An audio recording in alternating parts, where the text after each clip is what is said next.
जय श्री कृष्णा। कैसे हैं आप लोग फ्रेंड्स? आज बहुत ही महत्वपूर्ण चर्चा यानी आपके राशिपति की। आपके राशिपति का जो इस समय पर प्रभाव आपके लिए होने जा रहा है वो अति महत्वपूर्ण रहेगा।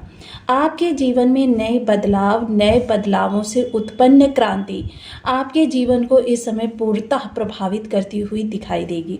और वैसे भी राशिपति हो या लग्नपति हो, ये ग्रह जो होते हैं ये व्यक्ति की जिंदगी में दोहरा प्रभाव डालते हैं। दोहरा प्रभाव इसलिए भी कहा जा सकता है कि एक तो राशिपति होने के कारण और दूसरा ये आपके कर्मपति होने के कारण। दो स्थानों से इनके प्रभाव बहुत ही विशेष मिलेंगे। लाभ स्थान महत्वपूर्ण रहेगा और वो भाव महत्वपूर्ण रहेगा जहाँ पर इस समय पर ग्रह विराजमान है। अब ग्रह आपका तृतीय भाव में विराजमान है तो तृतीय भाव और कर्म भाव एक दूसरे से प्रत्यक्ष रूप से जुड़े हुए हैं। इसके साथ ही लाभ भी प्रत्यक्ष रूप से जुड़ा हुआ है। राशिपति यानी कि आप स्वयं हैं, आप तो हर भाव के साथ प्रत्यक्ष रूप से जुड़े हुए हैं। तो ये बहुत महत्वपूर्ण इस समय आपके जीवन में बदलाव आएगा जिसका सीधा सीधा प्रभाव आपके स्वास्थ्य, आपके स्वभाव और आपके कार्य करने की प्रवृत्ति पर पड़ता हुआ दिखाई देगा। अब ये कार्य करने की प्रवृत्ति ही होती है जो सही स्थान पर जब पहुंच जाती है तो आपको वहां से लाभ ही लाभ उत्पन्न होने लगता है। जब उसमें घुमावदार तरीके आते हैं तो आपके लाभ में कमी आती है। यही स्थितियां आपके जीवन को बहुत ज़्यादा उतार चढ़ाव से संपन्न रखती हैं। रोज जीवन में एक नई गतिविधि होती है और उस गतिविधि के आधार पर जीवन में परिवर्तन होते हैं और वह परिवर्तन कभी शुभकारी कभी हानिकारक इन स्थानों से अवलोकित होते हैं। तो आइए जानते हैं इस समय शनि के प्रभाव और शनि की जो कार्य करने की स्थिति है किस तरीके से रहने वाली है और जीवन में लाभ का प्रतिशत कितना रहेगा। क्योंकि आज हम परसेंटेज के हिसाब से जानेंगे कि जीवन में, क्योंकि गोचर कुंडली है ये और गोचर कुंडली का बहुत ज़्यादा इफेक्ट पड़ता है जीवन पर। कह सकते हैं कि अगर जन्म कुंडली का देखें तो 50% और गोचर कुंडली का देखें 50%, इनका इफेक्ट जीवन को प्रभावित करता है। तो बने रहें हमारे साथ इस वीडियो में एंड तक, आपको बहुत कुछ जानने के लिए मिलेगा। वीडियो बहुत ज्ञानवर्धक होने वाला है। यदि आपके लग्न में कुंडली के प्रथम भाव में 10 नंबर बना हुआ है तो ये राशिफल आपके लिए है। यदि कुंडली में कहीं भी चंद्रमा के साथ 10 नंबर बना हुआ है तो ये राशिफल आपके लिए है। कुंडली ना होने की स्थिति में आप इसे नाम राशि से भी देख सकते हैं। यदि अभी तक आपने अपने इस चैनल को सब्सक्राइब नहीं किया है तो प्लीज़ सब्सक्राइब कर लीजिए, वीडियो को लाइक कर दीजिए, चैनल को शेयर कर दीजिए। इससे होगा क्या कि हमारे आने वाले हर वीडियो की नोटिफिकेशन मिल सकेगी आपको सबसे पहले। एक प्यारा सा कमेंट करना बिल्कुल ना भूलें। कमेंट से हमें बहुत मोटिवेशन मिलता है, हौसला मिलता है और ये पता चलता है कि आप और क्या जानना चाहते हैं। तो शनि जब रेवती नक्षत्र में गोचर करेंगे तो आपके कर्म और क्रियात्मकता पर बहुत बड़ा इफेक्ट पड़ेगा। क्योंकि मोस्टली इस समय आपको जो तार्किक चीज़ें हैं, जहाँ पर तर्क का प्रयोग ज़्यादा होता है, जहाँ रणनीति का प्रयोग ज़्यादा होता है, जहाँ कूटनीति का प्रयोग ज़्यादा होता है, ऐसे स्थानों पर आपके जो प्रयास होंगे वो सकारात्मक होंगे। कर्म दिशा में बदलाव आएगा जिसकी वजह से जीवन में एक प्रभुत्व की छवि आपकी निर्मित होगी। हालांकि देखिए सारे कार्य सदाचार पूर्ण तरीके से आप करेंगे, लेकिन हाँ प्रभुत्व रहेगा अपने स्वभाव में परिवर्तन करते हुए। क्योंकि स्वभाव इस समय जितना ज़्यादा नम्र रहेगा उतना ज़्यादा आपका लाभ का प्रतिशत बढ़ जाएगा। जहां आपने अहंकार को अपने अंदर स्थान दिया या आपके अंदर ये भाव भी आया कि हाँ भाई मैंने इतना सब कुछ अचीव कर लिया है, वहीं ये आपका जो प्रभाव होगा काफ़ी हद तक कम होता हुआ दिखाई देगा। क्योंकि शनि अहंकार से दूर भागते हैं, क्योंकि शनि को अहंकार ही तोड़ना होता है। देखिए जिन लोगों के शनि अहंकार टूट जाता है उन लोगों को छप्पर फाड़ कर देने वाले माने जाते हैं। मकर राशि 21 मई शनि रेवती नक्षत्र में आप बस जिंदगी के लाभ लूटते चलो। क्योंकि मकर राशि के लिए शनि का प्रभाव बेहद महत्वपूर्ण होता है क्योंकि ये धन पर के भी स्वामी होते हैं। धन, आपका कुटुंब, आपका परिवार, आपका पड़ोस, ये सारी चीज़ें जो होती हैं यहीं से नियंत्रित होती हैं।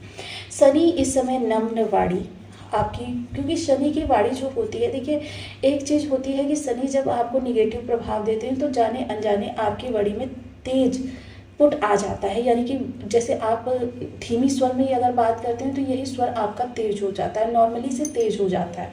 उस पर आपको नियंत्रण की आवश्यकता रहेगी क्योंकि तेज वाणी शनि को ही खराब करती है। और यह शनि का एक विकृत रूप कहा जा सकता है। और दूसरा चीज़ खान पान। देखिए शनि आध्यात्मिक न्यायिक ग्रह हैं, इसलिए खान पान बहुत सात्विक रखेंगे तो आपको लाभ का परसेंटेज बढ़ता चला जाएगा।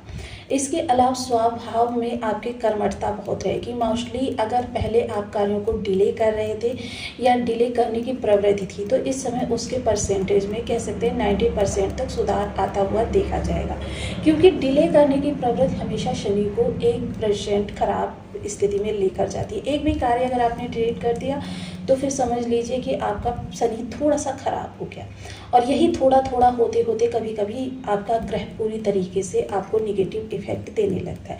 चलिए अब तृतीय भाव है तो यहाँ पर निर्णय आपके महत्वपूर्ण रहेंगे। जो भी निर्णय इस दौरान लेंगे सिक्के के दोनों पहलुओं को ध्यान में रखते हुए आप लेंगे, और जब सिक्के के दोनों पहलुओं पर आपकी दृष्टि होगी तो वहाँ से उत्पन्न जो प्रभाव होगा, क्योंकि देखिए जो भी निर्णय हम जीवन में लेते हैं जरूरी नहीं कि वो तुरंत ही प्रभाव अपना दे दे। कभी कभी उसके प्रभाव मान लीजिए प्रोफेशनल, पर्सनल या फिर आप लाइफ से जुड़े हुए कोई बेहद महत्वपूर्ण डिसीजन ले रहे हैं तो उसमें देखिए तुरंत तो आपको प्रभाव पता नहीं चलता है कि इसका क्या इफेक्ट निकलेगा, लेकिन इस समय पर आपके प्रभाव जो होंगे 80% तक सटीक सही सिद्ध होंगे, क्योंकि शनि इस समय बुध के रेवती नक्षत्र में है, जो कि इन्होंने 17 तारीख को रेवती नक्षत्र में से प्रवेश कर लिया है। और 17 तारीख को जब इन्होंने रेवती नक्षत्र में प्रवेश किया है, रेवती नक्षत्र स्वामी बुध के साथ इनके संबंध बहुत ही अच्छे हैं। मोस्टली इस समय क्योंकि कोई भी कार्य अगर आपका अभी तक विचारों में अटक जाता था और वो इम्प्लीमेंट तक यानी कि यथार्थ के धरातल पर नहीं पहुंच पाता था, तो यह समय है उन सभी विचारों के धरातल तक पहुंचने का। जो भी बुध अपनी बुद्धि विवेक से इस समय आपके लिए चीज़ों को सही समझेंगे, उन कार्यों को आप इस समय यथार्थ के धरातल पर साकार होते हुए देखेंगे।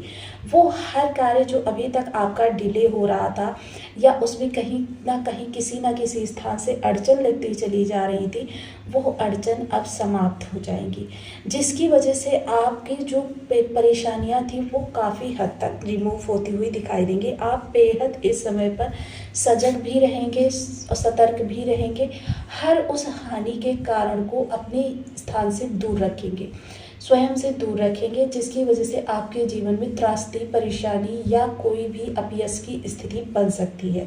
इस समय बस आपके लिए शंका होना आवश्यक है कि यहाँ से आपको निगेटिव प्रभाव मिल सकते हैं, आप वहाँ से दूरी बना लेंगे। ये आपकी बहुत अच्छी इस समय पर आदत रहने वाली है, क्योंकि इस समय आप विश्वास नहीं बल्कि यथार्थ के धरातल को देखेंगे, तर्क से चीज़ों को महसूस करेंगे कि तर्क से अगर वो आपके प्रामाणिकता पर सही सिद्ध हो रहा है तो आप उस कार्य में हाथ डालेंगे या उस व्यक्ति से दोस्ती बनाएंगे, या फिर अगर वो आपके यथार्थ पर या आपकी तार्किक प्रक्रियाओं पर खरा नहीं उतर रहा है तो आप एकांत में ही रहना पसंद करेंगे। तृतीय दृष्टि माध्यम, क्योंकि शनि ईगो अहंकार को तोड़ते हैं, तो अगर आपके अंदर ईगो अहंकार है तो यह संतान और प्रेम पार्टनर इनके लिए थोड़ा सा निगेटिव हो सकता है, क्योंकि यहाँ पर रिश्तों में टकराव उपस्थित हो सकता है। लेकिन अगर आपने अहंकार को छोड़ दिया और आपने थोड़ा सा नम्रता का रुख अख्तियार किया तो यही रिश्ते आपके बहुत अच्छे हो जाएंगे। और वैसे भी शनि का विशेष स्वभाव होता है कि यदि कोई रिश्ता आपके साथ स्वार्थ से रिश्तों को बनाने का प्रयास कर रहा है तो वहाँ से आप एक दूरी बना लेते। आपको अकेले रहना पसंद होता है लेकिन रिश्तों को निभाना नहीं पसंद होता है। दूसरी चीज़ क्या है कि यहाँ पर आपके जो विद्वत्ता है वो आपकी बढ़ती हुई दिखाई देगी। विचार जो होंगे वो कर्म से और लाभ से जुड़े हुए बहुत ही सटीक होते हुए दिखाई देंगे। विचारों का इस समय पर 70 to 80% सटीकता आपके कार्यों में सही और गलत के लिए, जो भी कार्य जिस मकसद से करना चाहेंगे उसमें काफ़ी हद तक आपको सटीकता मिलती हुई दिखाई देगी। शेयर मार्केट, स्टॉक मार्केट से जुड़ा हुआ कोई कार्य यदि आप कर रहे हैं तो देखिए यहाँ पर क्योंकि ये अचानक के कार्य हैं और अचानक आपको लॉस या लाभ में बदल जाते हैं, तो स्वयं की जन्म कुंडली का एनालिसिस करवाना परम आवश्यक है। शनि की दृष्टि और यहाँ बुध का होना एक दूसरे पर इनका प्रभाव बहुत ज़्यादा इफेक्टिव करेगा। हालांकि बुध शेयर मार्केट के लिए कारक ग्रह होते हैं, क्योंकि बुद्धि के सबसे ज़्यादा तर्क ज्ञान इन्हीं के पास होता है, लॉजिक को समझना इन्हीं के पास होता है। तो देखिए इस समय पर बुध का यहाँ पर होना तो लाभ को दिखा रहा है, लेकिन अचानक का कारक तो किसी भी ग्रह के पास नहीं है, तो आपकी कुंडली का एनालिसिस यहाँ पर आवश्यक हो जाता है। सप्तम दृष्टि जो भाग्य भाव पर जाएगी तो जाहिर सी बात है जो शनि वाली प्रवृत्ति होगी उसमें इस समय पर आपको 50% तक कमी आती हुई दिखाई देगी, यानी कि जो भाग्य में देरी विलंबिता उत्पन्न हो रही है तो 50% उसमें कमी आएगी, जिसकी वजह से आप काफ़ी हद तक इस दौरान प्रसन्नचित्त रहते हुए दिखाई देंगे, क्योंकि जो समय है आपका उससे थोड़ा बहुत एक्सपेक्टेड टाइम से अलग टाइम होगा, बाकी चीज़ें आपके लाभ में रहेंगी। पिता के कारोबार में फिर से एक बार तेजी आती हुई देखी जाएगी। दसम दृष्टि जो द्वादश स्थान पर जाएगी तो द्वादश स्थान जो रहेगा वह आपके लिए काफ़ी महत्वपूर्ण रहेगा। देखिए मित व्ययी तो बनाएंगे, आवश्यक अनावश्यक का भेद भी सिखाएंगे, लेकिन अगर आप अहंकार, दंभ और क्रूरता से कुछ कार्यों को कर रहे हैं तो फिर यहाँ पर शनि आपके लिए निगेटिव हो जाएंगे, आपके अनावश्यक खर्चों को बढ़ाएंगे, कोर्ट कचहरी भी आपको परेशान करेगी और साथ ही साथ विदेश संबंधी कार्य जो हैं वो आपके डिले होते चले जाएंगे। इन चीज़ों का यहाँ पर बहुत सजगता से ध्यान रखें कि इस समय आपको अहंकार और या फिर झूठ बोलना, ये दो चीज़ें बहुत ज़्यादा निगेटिव इफेक्ट देती हुई देखी जाएंगी, और ये दो चीज़ें अगर व्यक्ति कर रहा है तो उसे शनि या बुध इन दोनों में से किसी भी ग्रह से लाभ की किसी भी प्रकार से कोई अपेक्षा नहीं करनी चाहिए, क्योंकि ग्रह के खिलाफ अगर आप कार्य करेंगे तो आपको किसी भी प्रकार का कोई रिजल्ट नहीं मिलेगा, निगेटिव मिलेगा, लेकिन पॉजिटिव के लिए आप भूल जाइए। उपाय के तौर पर क्योंकि शनि रेवती नक्षत्र में है तो ऐसे समय में आपको अपने घर की छत पर पक्षियों के लिए दाने और शीतल जल की व्यवस्था, ये दो कार्य अवश्य ही करने हैं, क्योंकि पक्षियों को दाना देने से और शीतल जल की व्यवस्था करने से शनि के रेवती नक्षत्र में जो अगर आपको किसी भी प्रकार से निगेटिव इफेक्ट मिल रहे हैं तो वह समाप्त हो जाएंगे और आपका जो लाभ का परसेंटेज है वो एक ग्राफ को पकड़ता हुआ देखा जाएगा, जिसकी वजह से आपके